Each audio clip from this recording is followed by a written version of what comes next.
خیر و نما ہوا ہے وہ بھی سننے کا ہے. وَاتْلُ عَلَيْهِمْ نَبَأَ الَّذِي آتَيْنَاهُ آيَاتِنَا. پڑھیے ان کے اوپر واقعہ اس شخص کا جس کو دے چکے تھے ہم اپنی آیتیں. اس شخص کا نام تھا ابن عباس سے طبرانی میں منقول ہے بلعام بن باورا. بلعام بن باورا بہت بڑا ذاکر تھا، شاغل تھا، عابد تھا، زاہد تھا. اللہ تعالیٰ کے ذکر کا علم الہی میں ایک حد مقرر ہے. جب اس تک کوئی پہنچے اتنا ذکر کر لے وہ مستجاب الدعوات بن جاتا ہے. اچھا آدمی ہو یا برا آدمی، جو منہ سے نکالے گا وہ ہوگا. گفتہ اللہ بوت گرچہ از القلب عبد اللہ بوت. اس بلعام بن باورا نے وہ ذکر مکمل کر لیا اور یہ مجاب الدعوہ بن چکا تھا. موسیٰ علیہ السلام جب مبعوث ہوئے اور حق تعالیٰ نے انہیں کہا کہ اپنا فوج لے کر کے اور اس قبیلے پر حملہ کر لو. بلعام بن باورا اس قوم میں موجود تھا. قوم نے ان کو کہا کہ ہم موسیٰ اور اس کے لشکر سے بہت تنگ ہیں، آپ ہمارے پیر صاحب ہیں اور بڑے حلوے مانڈے ہم نے ہمیشہ آپ کو کھلائے ہیں. اب ہم کو یہ تکلیف پیش آئی ہے، موسیٰ سے ہماری جان چھڑاؤ. کافی دیر تک اس نے معذرت کی کہ نبی کے خلاف کبھی بھی پیر اور ذاکر چل نہیں سکتا. وَاتْلُ عَلَيْهِمْ نَبَأَ الَّذِي آتَيْنَاهُ آيَاتِنَا. پڑھیے ان پر خبر اس شخص کی جس کو دے چکے تھے ہم اپنی آیتیں. سبحان اللہ، سبحان اللہ. بے شک شیخ الاسلام شیخ العرب والعجم مولانا حسین احمد مدنی کبھی کبھی دور حدیث میں بخاری ختم کر کے دعا فرماتے تو شاگردوں کو کہتے دور حدیث تو آپ نے دارالعلوم دیوبند سے کر لیا، اب جاؤ لاہور میں شیرانے والا گیٹ کے سامنے اللہ کا شیر بیٹھا ہوا ہے اور اس سے قرآن کا ترجمہ پڑھ لو. رمضان شریف قرآن کا ترجمہ تو مقاصد میں ہے.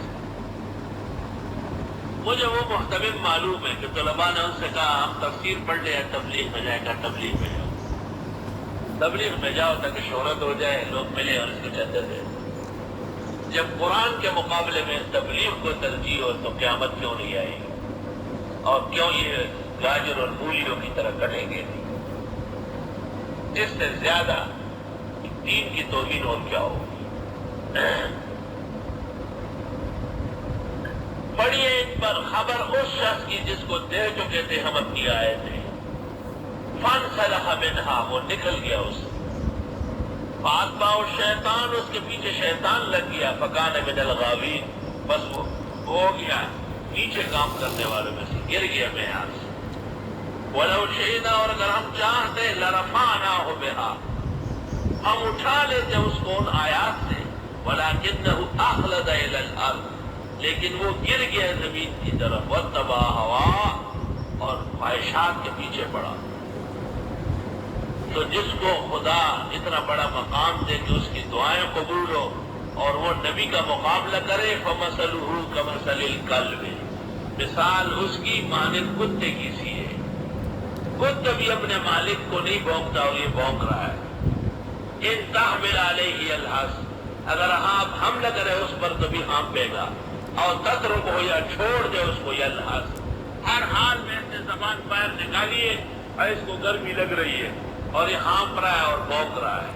یہ وہ کتا ہے جس نے نبی اور سنت اور توحید کا مقابلہ کیا ہے. ہر وہ پیر، ہر وہ خانقاہی، ہر وہ ذکر و شغل کا مدعی، ہر وہ سلسلے کا مدعی جس کے ہاں توحید و سنت نہیں ہے اور اہل حق کا مقابلہ کرتا ہے. فَمَثَلُهُ كَمَثَلِ الْكَلْبِ، یہ ہے حاصل آیت کا. ذَلِكَ مَثَلُ الْقَوْمِ الَّذِينَ كَذَّبُوا بِآيَاتِنَا، یہ مثال ان لوگوں کی ہے جو نہیں مانتے میری آیتوں کو. فَاقْصُصِ الْقَصَصَ، صحیح طرح سنائی یہ واقعہ. لَعَلَّهُمْ يَتَفَكَّرُونَ، ہو سکتا ہے یہ سوچے کہیں مجھ میں تو یہ مرض نہیں، ہر سب کو سوچنا چاہیے۔ مثلا القوم، ناکارہ ہے مثال ایسے لوگوں کی، الذین کذبوا بآیاتنا، وہ جو تکذیب کر رہے تھے ہماری آیتوں کی، وانفسہم کانوا یظلمون، اور خود وہ ظلم کر رہے تھے۔ یہ شخص بلعام بن باورا، جب یہ ہر طریقے سے رشوت اور لالچ کے ذریعے اس کو راضی کر لیا گیا، تو اس نے حضرت موسیٰ اور ان کی قوم کو بددعا شروع کی، اللہم اغرق موسیٰ ومن معہ، اللہم اہلک موسیٰ ومن معہ، یہ دعا شروع کر دی۔ تو زبان سے نکلتی تھی اللہم اغرقنی وہؤلاء القوم، اللہم اہلکنی وہؤلاء القوم، خدایا مجھے اور میری قوم کو ہلاک کر۔ تو لوگوں نے کہا یہ کیا کر رہے ہیں آپ، تو ہمیں برباد کرا۔ اس نے کہا کیا مطلب؟ کہا میرے آپ کے منہ سے یہ نکلتا ہے۔ کہا اچھا، میں تو موسیٰ اور بنی اسرائیل کو میں دعا دے رہا ہوں اور نکلتی ہے تمہارے لیے، معلوم ہوا میرا مقام سلب ہو گیا، میں مردود خدا ہو گیا۔ اور زبان اس کی باہر نکل آئی، لٹک گئی اس طرح۔ اور قوم کو کہا اب تم ایسا کرو، موسیٰ علیہ السلام سے خدا کی مدد دور کرتی ہے، ان سے گناہ کرواؤ۔ موسیٰ تو پیغمبر ہے، وہ تو کبھی بھی نہیں کریں گے۔ قوم کے اندر ان کے فوجیوں میں حسینے اور دوشیزوں کو بھیجو آراستہ پیراستہ کر کے، اور انہیں حکم دو کہ کسی طریقے سے موسیٰ علیہ السلام کی فوج سے گناہ کرائے۔